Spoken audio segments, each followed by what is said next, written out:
Mga katrops, welcome back ulit sa aking channel, Sports PH.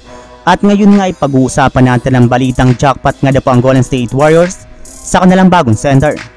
Pag-uusapan na rin nga natin ngayon dito sa ating panibagong video ang balitang pagkuha ng Los Angeles Lakers kay Aaron Baines.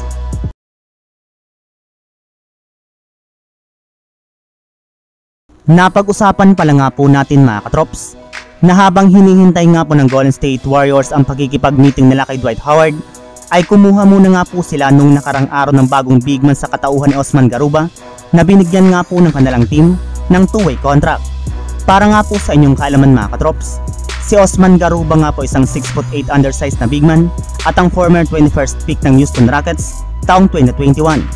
Ngunit simula nga po nang pumasok siya sa NBA ay hindi naman nga po naging maganda ang kanyang performance sa pag-a-average lamang nga po niya sa Houston Rockets last season ng 3 points at 4.1 rebounds sa kanyang 13 minutes per game.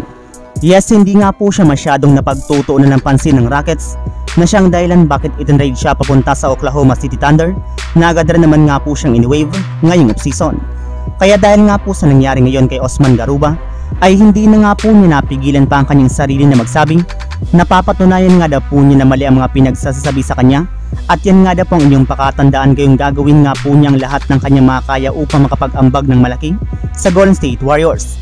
Kaya dahil sa naging pahayag nga po nito ay mukhang jackpot at meron nga daw po talagang aabangan sa kanya ang kanilang kupunan.